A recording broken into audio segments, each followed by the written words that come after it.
ಮಂಗಳೂರಿನ ನಂತೂರು ಬಳಿ ಕಾರೊಂದು ಹೊತ್ತಿ ಉರಿದಂತಹ ಘಟನೆ ಶುಕ್ರವಾರ ಸಂಭವಿಸಿದೆ. ಬಿಳಿ ಬಣ್ಣದಂತಹ ಹ್ಯುಂಡೈ ವರ್ಣ ಕಾರಿನಲ್ಲಿ ದಾರಿ ಮಧ್ಯೆ ಬೆಂಕಿ ಕಾಣಿಸಿಕೊಂಡು ಹೊತ್ತಿ ಉರಿದಿದೆ. ಪಾಲಿಕೆ ನೀರು ಸರಬರಾಜು ಟ್ಯಾಂಕರ್ ಸ್ಥಳಕ್ಕೆ ಆಗಮಿಸಿ ಟ್ಯಾಂಕರ್ ಸಿಬ್ಬಂದಿ ನೀರು ಹಾಯಿಸುವ ಮೂಲಕ ಕಾರಿನಲ್ಲಿ ಉಂಟಾದಂತಹ ಬೆಂಕಿಯನ್ನು ನಂದಿಸಿದ್ದಾರೆ.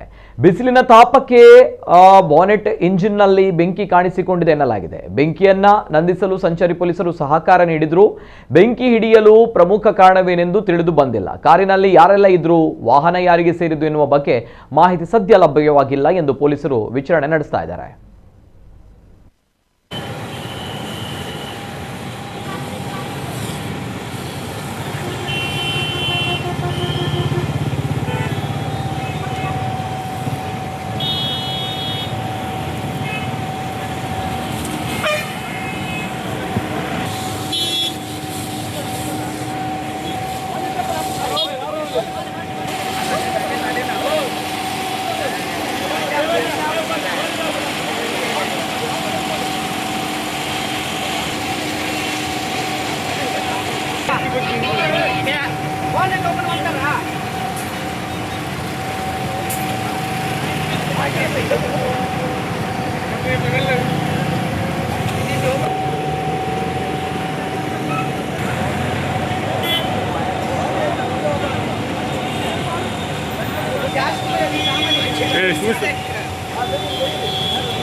I know you guys